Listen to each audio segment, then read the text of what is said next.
मांगा करो, जिंदगी की भीख मांगा करो। भूल गए हैं हम लोग, हमें शायद ये रिश्ते याद नहीं है।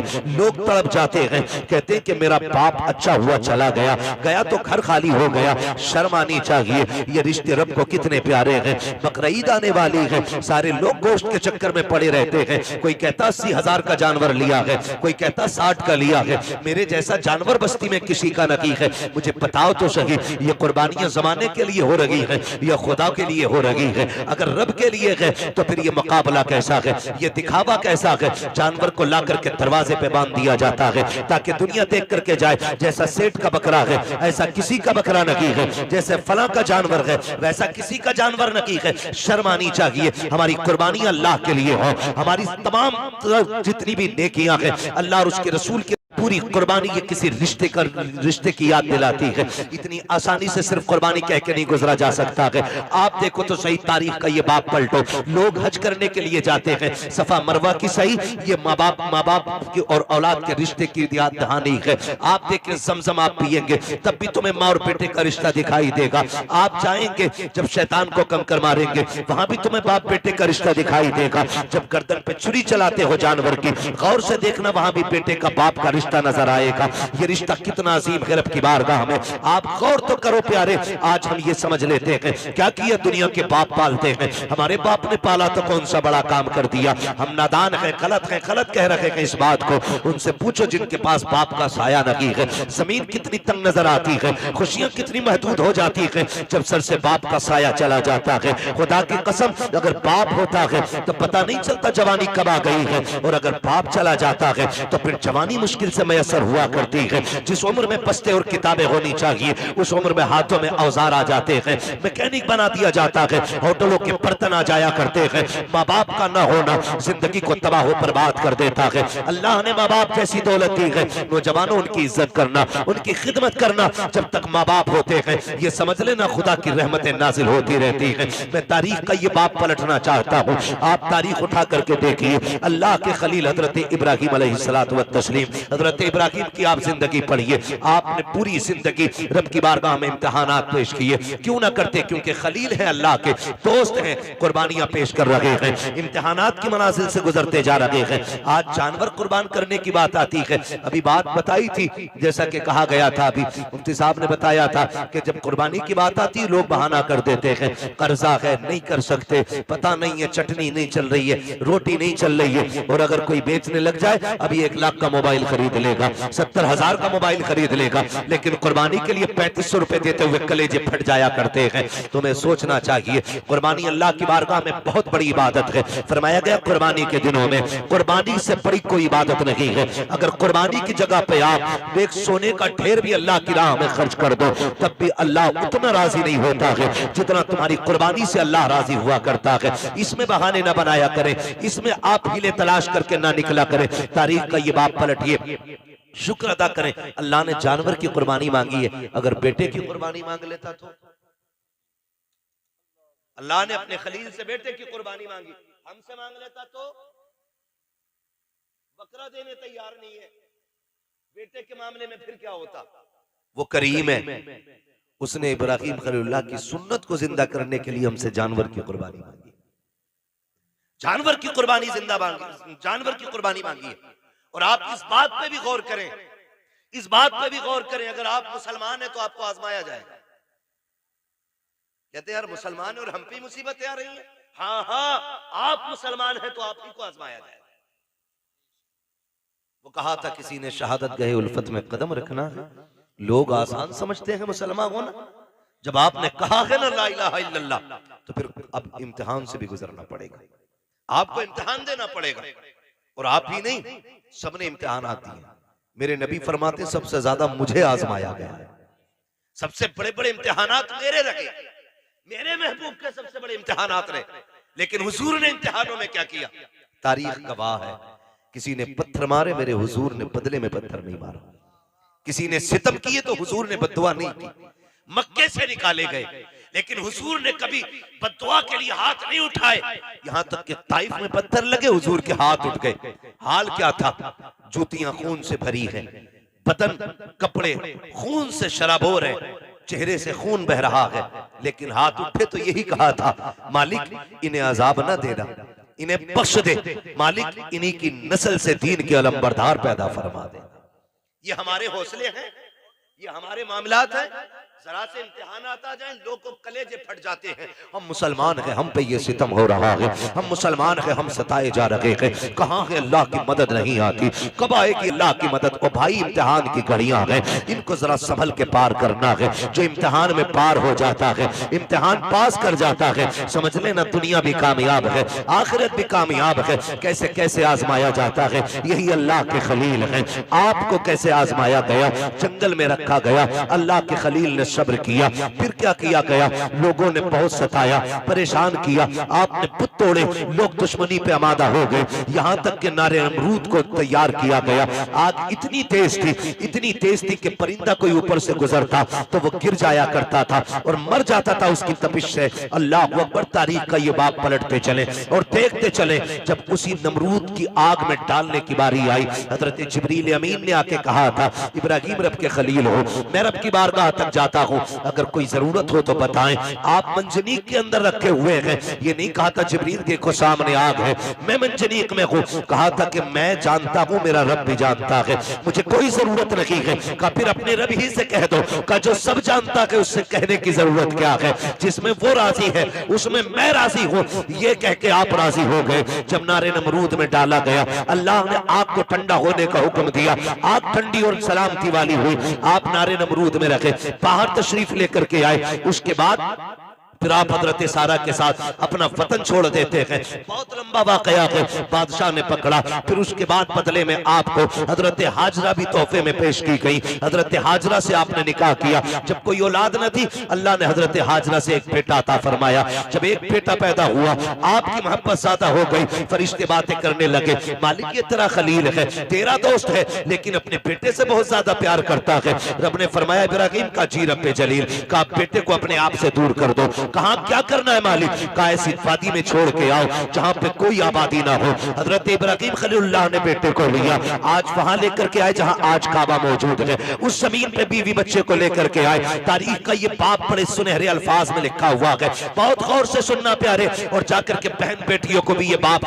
सुनाना। हजरत इब्राहिम खलीलुल्लाह जब उस जंगल में आए जहां पे दरख्त का साया तक नहीं था, हरियाली तक नहीं थी, काले पत्थरों की पहाड़ियां हैं, दूर दराज तक कोई नहीं है। अल्लाह के खलील ने बीवी बच्चे को जब छोड़ा है और छोड़ के जाने लगे हैं, हजरत हाजरा ने दामन पकड़ा, साथ चलने लगी है। मुअर्रिखीन ने लिखा है 3 मील तक दामन पकड़ के हजरत हाजरा चली है और ये पूछती जा रही थी, अल्लाह के खलील बताते तो जाओ, क्यों छोड़ के जा रहे हो, कोई खता हो गई है, बताओ तो सही, क्यों छोड़ के जा रहे हो, क्या बात है, अपनी मर्जी से छोड़ के जा रहे हो या रब के कहने से छोड़ के जा रहे हो। ये हजरत हाजरा कहते कहते 3 मील तक दौड़ी है। तारीख गवाह है, खुदा की कसम, एक जुमला भी हजरत हाजरा ने नाशुक्री का नहीं कहा था।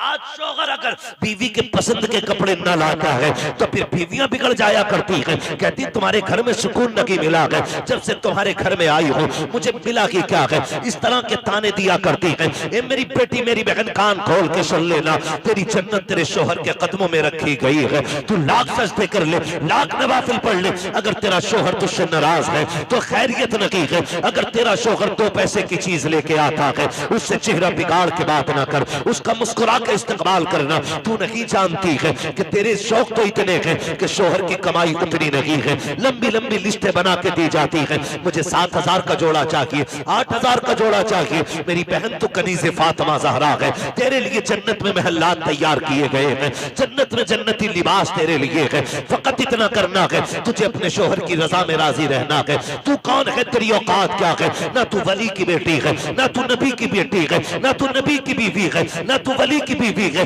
तारीख का ये बाप पलट के तो देखो, हजरत हाजरा को अल्लाह का खलील छोड़ के जा रहा है, जंगल में छोड़ के जा रहे हैं, कोई दरख्त नहीं है, कोई साया नहीं है, जंगल की जंगल है। 3 मील तक दौड़ी है, दामन पकड़ के दौड़ के कहा था, खलील ये तो बता के जाओ क्यों छोड़ के जा रहे हो, इतनी सी खजूरें, इतना सा पानी, ये किसके सहारे है। अल्लाह के खलील की आप तारीख पढ़िएगा, आग में डाले गए हैं, अल्लाह के खलील नहीं रोए गए, वतन छोड़ा गए नहीं रोए गए, नमरूद की फौज ने पीछा किया गए नहीं रोए गए, लेकिन जब बेटे को जंगल में छोड़ के जा रहे हैं लोग कह दिया करते हैं मेरे बाप का रिश्ता की क्या है, मेरा बाप मुझसे प्यार नहीं करता है। गैरत आनी चाहिए। खुदा की कसम वो खलील जो नमरूद की आग से लग कर के नहीं रोया, वो खलील जो आग में डाला गया तब आंसू नहीं आए, दुश्मनों ने पीछा किया तब नहीं रोया, लेकिन आज जब बेटे को छोड़ के जा रहे हैं आंख से आंसू टप टप गिरते जा रहे हैं। शरीक हयात ने कहा था अल्लाह के खलील बताते तो जाओ इस जंगल में क्यों छोड़ के जा रहे हो, अच्छा ये बताओ अपनी मर्जी से छोड़ रहे हो या रब ने हुक्म दिया है। इतना सुनना था। अल्लाह के खलील ने कहा था हाजरा प्यारी सौजा बता तो सके अगर रब ने किसी को ऐसा बेटा दिया हो और वो भी कोई शुरू उम्र का ना हो, 70 साल की उम्र में मिला हो और यूं ही नहीं जिसको दुआओं में मांगा हो, सजदों में रो के मांगा हो, तब जाके इस्माइल सा बेटा मिला हो, क्या ऐसे बेटे को कोई जंगल में छोड़ जाएगा, अपनी मर्जी से छोड़ के जाएगा? कहा हाजरा ये अपनी मर्जी से छोड़ के नहीं जा रहा हो बल्कि अपने रब के कहने से छोड़ के जा रहा हूं। हजरत हाजरा ने इतना सुना, तवक्कुल अल्लाह देखिए, अल्लाह पे भरोसा देखिए, इतना सुनना था, दामन छोड़ा, मुस्कुरा के कहती है खलील पे ठहरो, ये पानी भी ले जाओ, खजूरें भी ले जाओ। कहा क्या करोगी? कहा जिस रब की मर्जी से छोड़ के जा रहे हो वही रब खाना भी दे देगा, पानी भी दे देगा। इसे तवक्कुल अल्लाह कहते हैं। क्या बात है। नारे तकबीर, नारे रिसालत, मसलके आला हजरत खतीब अहले सुन्नत मुफ्ती हम्माद रजा मुरादाबादी, नारे तकबीर। ये रिश्ता होता है माँ बाप का, इसे समझने की कोशिश करें। जो खलील नारे नमरूद से न रोया वो बेटे की जुदाई पे रो दिया, वो बेटे को छोड़ते वक्त रो दिया। सोच तो सही, कैसे कह देते हो मेरा बाप प्यार नहीं करता? खुदा की कसम खा के कहता हूं मंडी चले जाओ, मार्केट चले जाओ, जितने मजदूर थैले हाथ में लेके खड़े होते हैं ना, उनसे पूछना इस उम्र में क्या जरूरत थी इतनी गर्मी में काम करने की? सिर्फ यही कहेगा बच्चों का पेट है, बच्चों के लिए आया हूं। बच्चों की जरूरतें माँ बाप को मौत तक ले जाती है और औलाद कहती है क्या किया है मेरे बाप ने, क्या किया है मेरे बाप ने? खुदा की कसम अगर तेरे हलक में हराम का लुकमा नहीं जाने दिया है तो सबसे बड़ा एहसान किया है तेरे बाप ने, बहुत बड़ा एहसान किया। और मैं ज्यादातर नौजवान बेटे आपसे गुजारिश कर जाऊं, आप ही के रामपुर से एक दिन फोन आया, कहा गया कि मौलाना हमारे अब्बा को समझाइए। मैंने कहा बात क्या? उसने कहा रिश्ते नहीं हो रहे हमारे। मैंने कहा वजह? उसने कहा वजह यह है कि जो भी रिश्ता करने आता है वो ये पूछता है कि तुम्हारा बाप क्या करता है, या मेरे बाप से पूछता आप क्या करते। तो जब वो कहते हैं हम रिक्शा चलाते, तो रिश्ते करने वाले लौट के चले जाते। तो उसने कहा हमें गैरत आ रही है, हमारा बाप रिक्शा चला रहा है। मैंने कहा ठंडे दिमाग से सोच, शाम को तेरा बाप आता है तो कपड़े पसीने में भीगे होंगे। कहा हाँ। तो मैंने कहा उसके तलवे चूमा कर, वो पसीना बहा के कमा के लाता है, किसी का खून बहा के कमा के नहीं लाता है। हमारी दुनिया को हो क्या गया है? हमें करोड़पति चाहिए, चाहे दलाल हो, रिश्वत को, और वो ब्याज लेने वाला हो, हराम की दौलत इकट्ठे करने वाला हो। ये चार चांद कब तक? जब तक मौत नहीं आ रही। जिस दिन मरोगे तो याद रखना गरीब की भी कब्र वही बनती है जहां अमीर की बनती है। फिर इतराना किस बात पर है? नौजवानों, अपने मजदूर बाप की इज्जत करना, मजदूर बाप की इज्जत करना। उसने कम से कम तुम्हें हलाल के लुक़मे खिलाए। फरमाया गया जो हराम के लुक़मे खा के पड़ेगा जिस्म, वो जहन्नम का ईंधन बनाया जाएगा।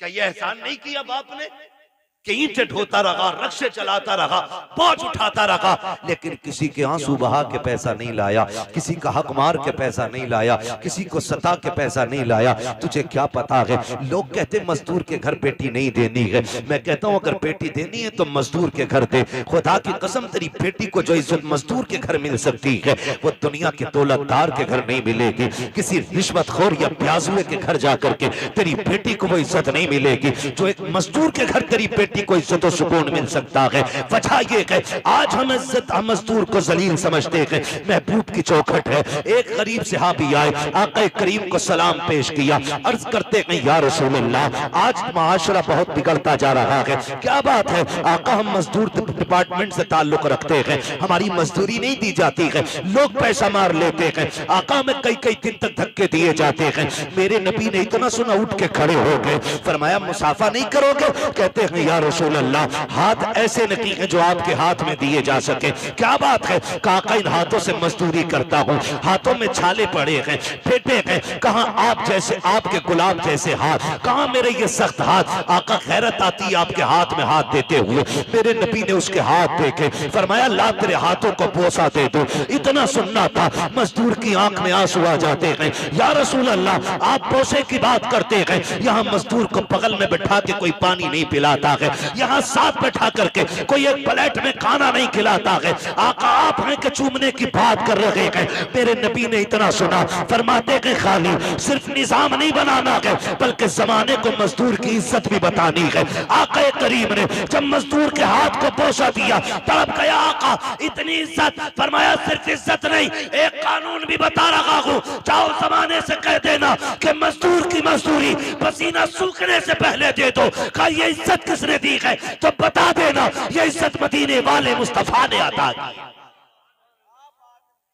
हम मजदूर को हिकारत से देखते हैं, और मेरे नबी ने फरमाया लो एक इज्जत का ताज और दे रहा हूं। हुजूर कौन सा? फरमाया अल कासिबु हबीबुल्लाह, जो मेहनत मशक्कत करके कमाएगा, कयामत में अल्लाह उसे अपने हबीबों की सफ में जगह अता फरमाएगा। तो कम से कम इतना ख्याल करें नौजवानों, हम तो अपने बाप की मेहनत का ख्याल करें। अगर ये दुनिया वाले हमें मजदूर का बेटा कहते हैं तो कहने दें, हमें उस बाप की इज्जत करनी है जिसने चौक में गालियां खा के, मजदूरी पे धक्के उठा के हमें पाला है। तुमसे तो कम से कम इतनी तवक्को होगी उस बाप को कि कोई इज्जत करे ना करे, मेरा बेटा तो इज्जत देगा ना। अगर वही औलाद उसे जलील करने लगे तो बताओ वो जी के क्या करेगा? क्या करेगा वो जी के? जब वही औलाद उससे कहती हो कि तुझे टुकड़े डालने से बेहतर है कुत्ते को टुकड़े डाल दिया जाए, क्या करेगा वो बाप जी के? उसे हार्ट अटैक नहीं आएगा? उसे हार्ट अटैक नहीं आएगा? वो रोएगा नहीं अपनी कमनसीबी पे? क्या वो भूल गया होगा उन दिनों को जब तुझे गोद में उठा के वो गली गली फिरता रहा? मुझे बताओ, तुझे सर्दियों में बुखार आया, बाप ने सारे कंबल तुझे उड़ाए, खुद ठंडी में ठिकरता हुआ मंडियों के, गलियों के, बाजारों के, हॉस्पिटलों के चक्कर लगाता रहा, खुद मर गया लेकिन बेटे को जिंदगी दे गया। लाजिम है हर बेटे पे अपने माँ बाप की इज्जत करे, अपने माँ बाप की इज्जत करे। पढ़े तारीख, आप कभी ये नहीं कह सकते अपने बाप से आपने क्या किया मेरे लिए। खुदा की कसम, जितना एक बाप कर देता बेटे के लिए, कोई तुम्हारे लिए उतना नहीं कर सकता।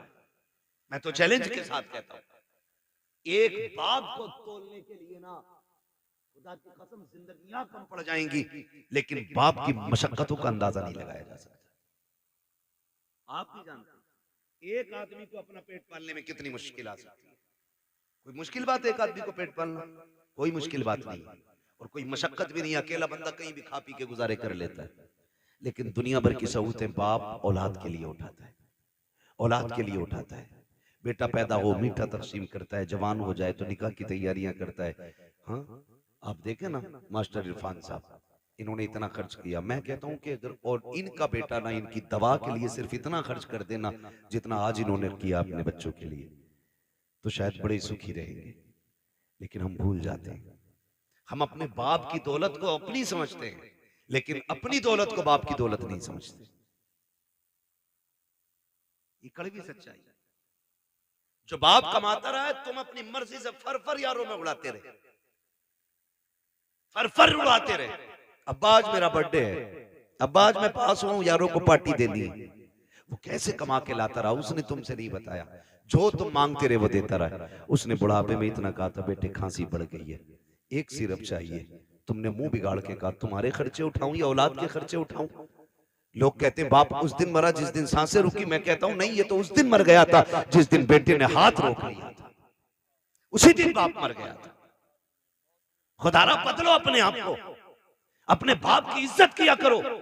और दुनिया में तुम्हारे बाप को कोई इज्जत नहीं देता, तुम इज्जत दे के बताओ कि तू किसी की नजर में जलील होगा, लेकिन मेरी नजर में तेरी इज्जत एक बादशाह से ज्यादा है। ये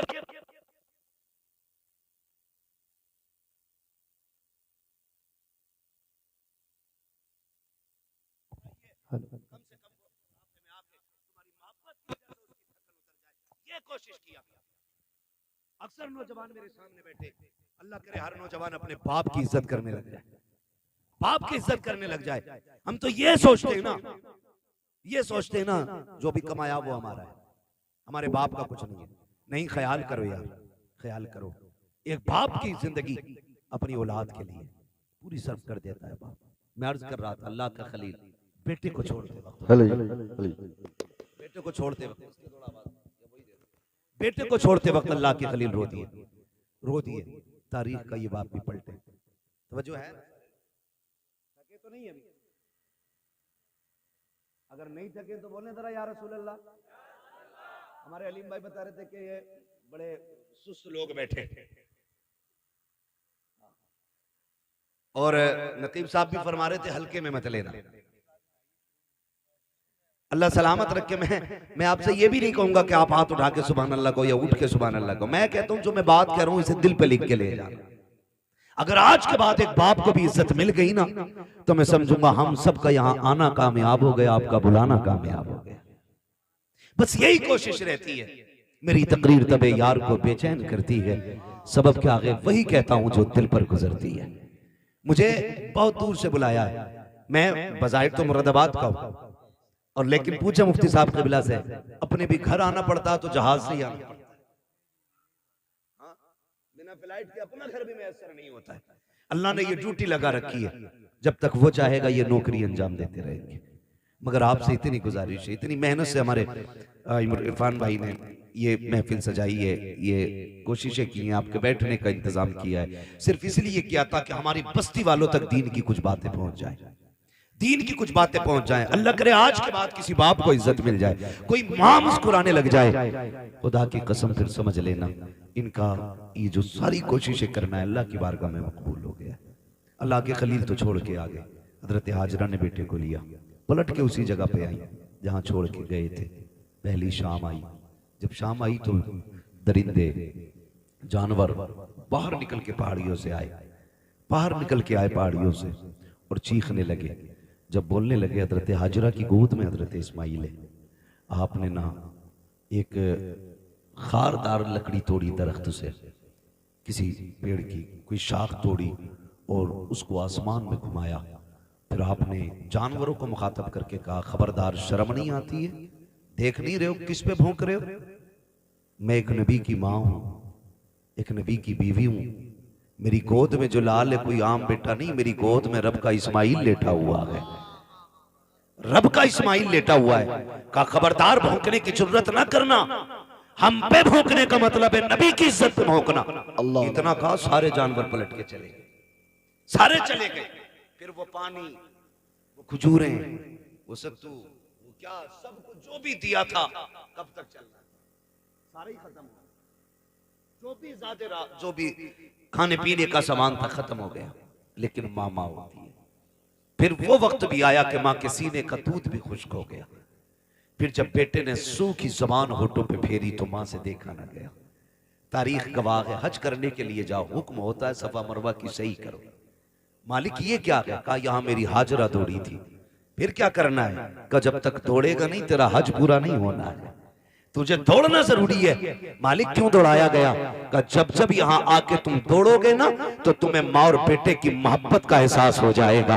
एक माँ ने बेटे की मोहब्बत में कितने चक्कर लगाए हैं, 7 चक्कर लगाए। माँ तो माँ होती है। बेटे को लिटाया जमीन पे, आपने एक पत्थर इधर से रखा, एक इधर से रखा, एक पत्थर ऊपर से रखा, 3 पत्थरों से बेटे का थोड़ा सा धूप का साया किया। उसके बाद दौड़ लगाई है पानी की तलाश में। आप दौड़ करके पहाड़ के सिरे पे चढ़ी है, चारों तरफ देखा, पानी नजर नहीं आया। फिर ख्याल आया मेरे बेटे को कोई जानवर न ले जाए। फिर पलट के वापस आई है, फिर बेटे की खुशकी देखी है, फिर दौड़ लगाई है। बाज मर्रिखीन ने यहाँ तक लिखा है कि 7वें चक्कर पे हजरत हाजरा गिर जाती है। अल्लाह अकबर, जब गिरी है इधर हजरत इस्माइल ने एड़ियां रगड़ी है। जब एड़ियां रगड़ी, रब ने फरमाया जिब्रील जी रब्बे जलील जल्दी कर दौड़ के जा करके मेरे इस्माइल की एड़ियों की जगह से चश्मा जारी कर दे। तारीख गवाह है, हजरत हाजरा ने खुद को संभाला और दौड़ करके आई। क्या देखती है, जहां बेटे के पैर लग रहे थे वहां से पानी का चश्मा जारी हो गया है, चश्मा जारी हो गया है। आज दुआ के लिए तुम मियाओं के चक्कर लगाते हो, खानकाहों में डूब जाते हो। जिससे दुआ लेनी थी तुमने उससे दुआ नहीं ली। अगर तकदीर बिगड़ लगी है, बरकत नहीं हो रही है, जाके माँ से दुआ ले। खुदा की कसम, जिसकी कहीं नहीं सुनी जाती है उसकी माँ की चौखट को सुन ली जाती है। नारे तकबीर, नारे रिसालत, मसलके आला हजरत मुफ्ती हम्माद रजा मुरादाबादी सवी अख्तर रामपुरी, नारे तकबीर। मुफ्ती साहब फरमा रहे हैं भाई, ये लोग सुन रहे हैं। तो मैं तो ये समझता हूं कि अगर दिल हुजूर से लग जाए तो फिर महफिलों से लोग उठा नहीं करते। वाह वाह वाह, बहुत। हाँ, और अगर महफिल में दिल लगने लग जाए तो समझें कि हुजूर की नजर करम हो गई है, हुजूर की नजर करम हो गई है। हुजूर आपकी तरफ नजर करम फरमा चुके हैं। बस मैं आपसे इतनी गुजारिश करूंगा, फरमाया गया या अय्युहल्लज़ीना आमनू उदखुलू फिस्सिल्मी काफ़ा, ए ईमान वालों पूरे पूरे इस्लाम में दाखिल हो जाओ, पूरे पूरे दाखिल हो जाओ। अल्लाह तौफीक दे। कुर्बानी आ रही है तो सारे लोग कोशिश करें, कुर्बानी करें। जिन पर वाजिब है करेंगे इंशाअल्लाह, जिन पर वाजिब है करेंगे इंशाअल्लाह। उम्मीद है जितने नौजवान बैठे हैं, जो भी साहिब निसाब होंगे इंशाअल्लाह वो कुर्बानी जरूर करेंगे। हाँ, अल्लाह ताला हमें अपनी सच्ची मोहब्बत अता फरमाए। और थोड़ा सा ख्याल करें, एक पैगाम आखिर में चलते चलते मैं ये भी दे दूं। मेरे भाई कोशिश ये करनी है, कुर्बानी अक्सर और बेशतर हम लोगों के यहाँ होती है। होता क्या है कि हम अक्सर उनके घर गोश्त भेजते हैं जिनके घर से हमारे घर गोश्त आता है ना। उनके घर गोश्त भेजते हैं ज्यादातर जिनके घर से हमारे घर आता है। यानी जिनके घर से हमारे घर गोश्त नहीं आता उनके घर हम गोश्त नहीं भेजते। और बात बताऊं अगली, बुरा ना मानिएगा, मैंने पहले ही कहा था, वही कहता हूं जो दिल पर गुजरती है। अगर किसी बंदे ने एक बड़े का कुर्बानी की और एक बकरे की कुर्बानी की, तो कमजोर लोगों में बड़े की बोटियां भेजी जाती हैं और बड़े लोगों में छोटे की बोटी भेजी जाती है। यही होता है ना। हाँ, कहेंगे भी नहीं, हाँ, क्योंकि शर्म आती है। मैं तो ये नहीं कह रहा कि आप करते, लेकिन होता है कुछ जगह पे ऐसा। मैं आपसे ये कहूंगा यार, वो भाई अल्लाह तौफीक दे। तो पहली बात तो ये कि 4-4 बोटियां बांटने का रिवाज है। 8-8 बोटी बांट रहे हैं, कम से कम इतनी तो दो जो कम से कम एक वक्त का खाना हो जाए किसी के घर का। कुछ जगहों पे तो हजरत मसला ये है कि बकरीद के गोश्त से मुहर्रम का हलीम बनाते हैं। ये कंडीशन हमारी कौम की है। कुर्बानी के बाद ऐसा फ्रिज में पैक करते हैं कि मुहर्रम की 9 तारीख को ही निकलता। बड़े सनीचर लोग हैं भाई। डॉक्टर से पूछो तो गोश्त जितना बासी होता जाएगा ना, उतनी बीमारियां उसमें बढ़ती चली जाती हैं, और दही जितना बासी होता जाएगा उतना मुफीद होता जाता है। कई बार तो खा खा के लोग बीमार हो जाते हैं। मैं तो कहता हूं कुर्बानी की बरकत है, वरना लोग मर जाएंगे इसे खाकर। कितना वक्त रह जाता है कुर्बानी से मुहर्रम तक का? 1 महीना ना, 30 दिन। कुछ थोड़ा थोड़ा निकाल के खाते रहते। अल्लाह पे भरोसा रखो यार, जो आज दे रहा है वही आपको कल भी देगा। बोलो देगा क्या नहीं? अच्छा, आपने देखा होगा कि ये जो परिंदे उड़ते हैं रोज सुबह सुबह, शाम को जब आते हैं, कुछ बचा के लाते हैं या खाली खा के आ जाते हैं? क्या करके आते? बोल सकते हैं तो बोले जरा, अल्लाह ने ज़बान दी है तो। खा के आ जाते हैं ना, रख के तो नहीं लाते। अगले दिन फिर उड़ते हैं, फिर खा के आते हैं। और ताज्जुब की बात यह है कि भूखे जाते हैं और पेट भर के वापस आते हैं। का कोई खेत है, बिजनेस, मंडी। अच्छा, इतनी तपिश, इतनी गर्मी है अभी कि हर जगह पानी भी मैसर नहीं है। आदमी को 24 घंटे पानी ना मिले पागल हो जाए। जंगलों में पानी नहीं, लेकिन परिंदे फिर भी जिंदा हैं। फिर वो जिंदा कैसे? पानी कौन देता है? अल्लाह देता है ना। वो रोज खा के उड़ के आ जाते, छोड़ के नहीं आते, क्योंकि उनका भरोसा ये है कि हमें रब देने वाला है। क्या बात है, बहुत अच्छा है। रब देने वाला है। जानवरों का भरोसा अल्लाह पर है। इंसान 1 महीने के लिए रख के पड़ा। ये तो कुर्बानी का है। लोगों ने जन्नत का उठा के रखना शुरू कर दिया था, वो अल्लाह ने वो बंद कर दिया था। आपको अल्लाह ने अगर दिया है तो फ्रिज में ना भर। कितने ऐसे लोग आज भी हमारे मुआशरे में हैं जिन्हें साल साल भर गोश्त खाने तक की तौफीक नहीं होती।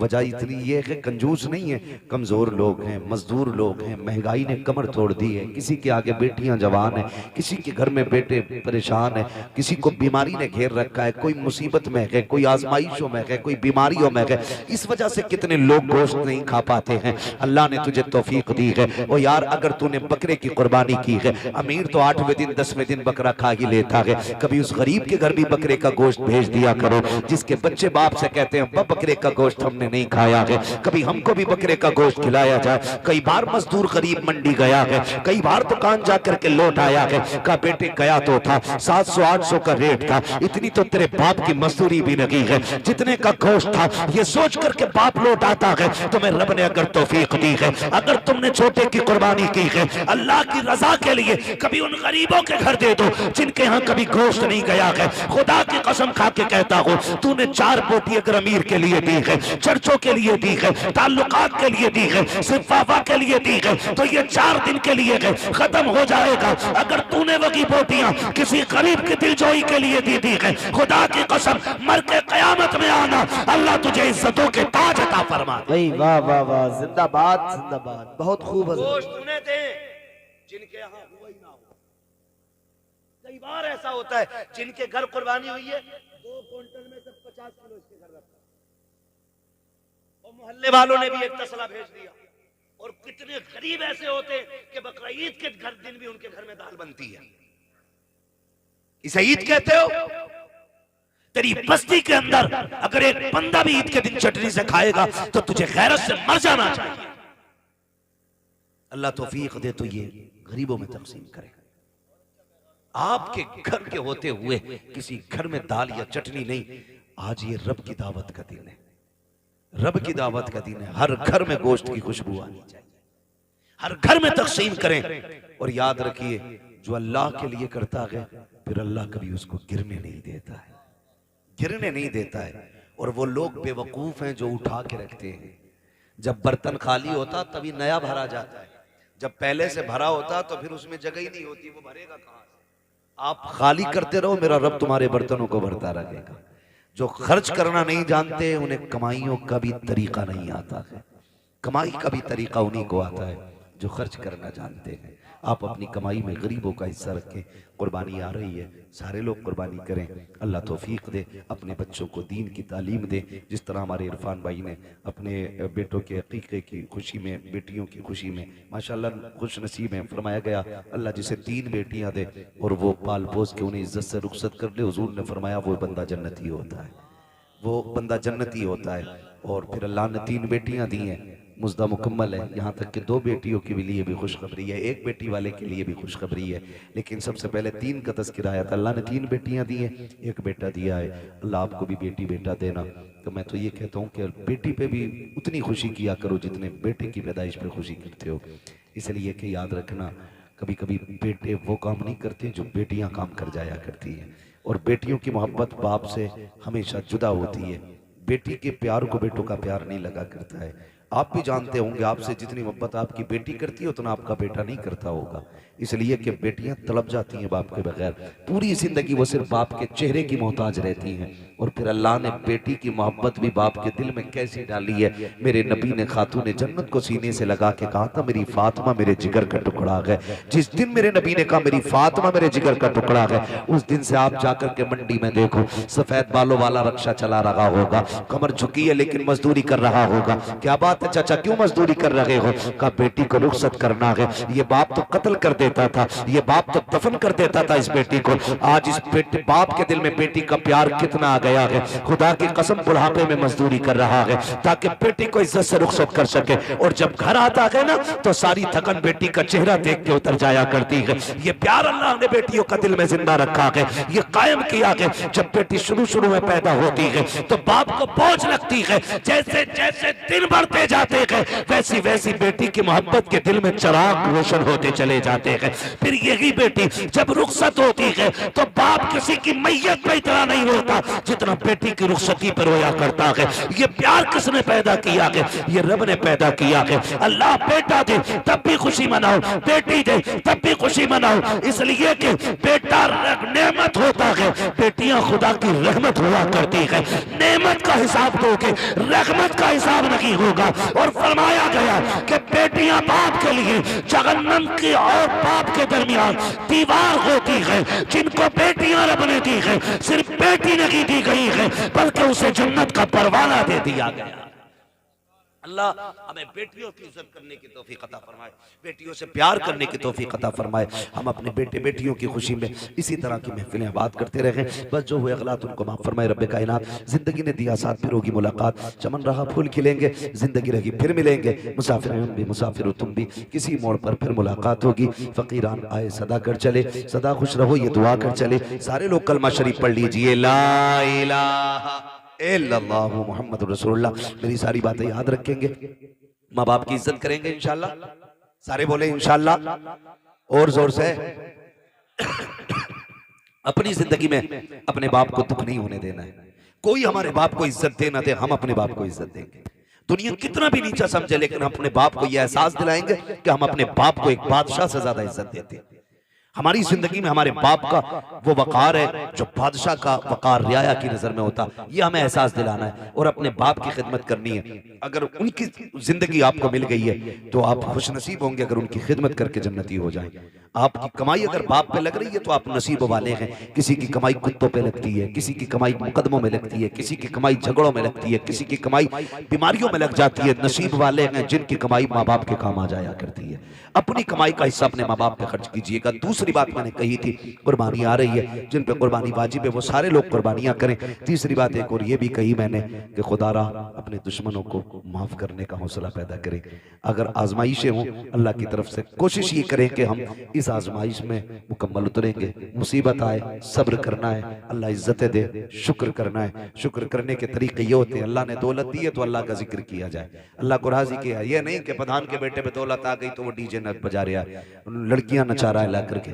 ये कोई कमाल नहीं है। मौत आनी है, मौत आनी है, सबको मरना है। पैसा तो अगर बात की जाए तो सभी पे होता है, लेकिन सबकी दौलत दौलत उस्मानी नहीं होती है।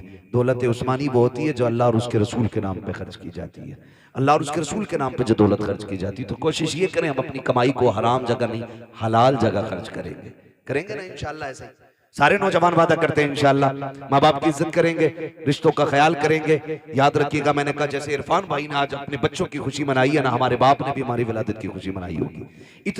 इतनी खुश हुए होंगे वो, बल्कि इनसे भी ज्यादा खुश हुए होंगे।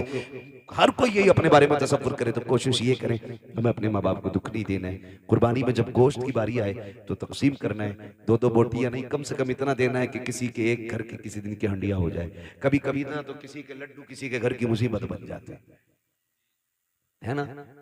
किसी मोहल्ले में बेटा पैदा हुआ किसी के तो 2 लड्डू भेज दिए, तो घर में बच्चे 4, लड्डू 2। या तो इस हिसाब से लड्डू दिया करो जितने मेंबर हैं उतने दे दो। तो कभी कभार लठियां चल गई घर में, आग लगे ऐसे लड्डुओं को भाई जो किसी के घर का चैन उड़ा दे। अगर दिया भी करो तो इतना दिया करो कि किसी के घर में झगड़ा ना। समझ रहे मैं जो कुछ कहना चाह रहा हूं? 4 बोटी नहीं देनी है, कम से कम इतना दो कि एक वक्त गरीब के घर की हंडिया हो जाए। इतना कम से कम दिया करो। अल्लाह ताला हमें महबूब के तरीके पे अमल करने की तौफीक अता फरमाए। वो मालीना इल्लल बलाग। सारे लोग मेरे साथ पढ़ लें, अस्तगफिरुल्लाह रब्बी मिन कुल्लि ज़ंबिन व अतूबु इलैहि। वो मालीना इल्लल बलाग। अस्सलामु अलैकुम व रहमतुल्लाहि व बरकातुहू।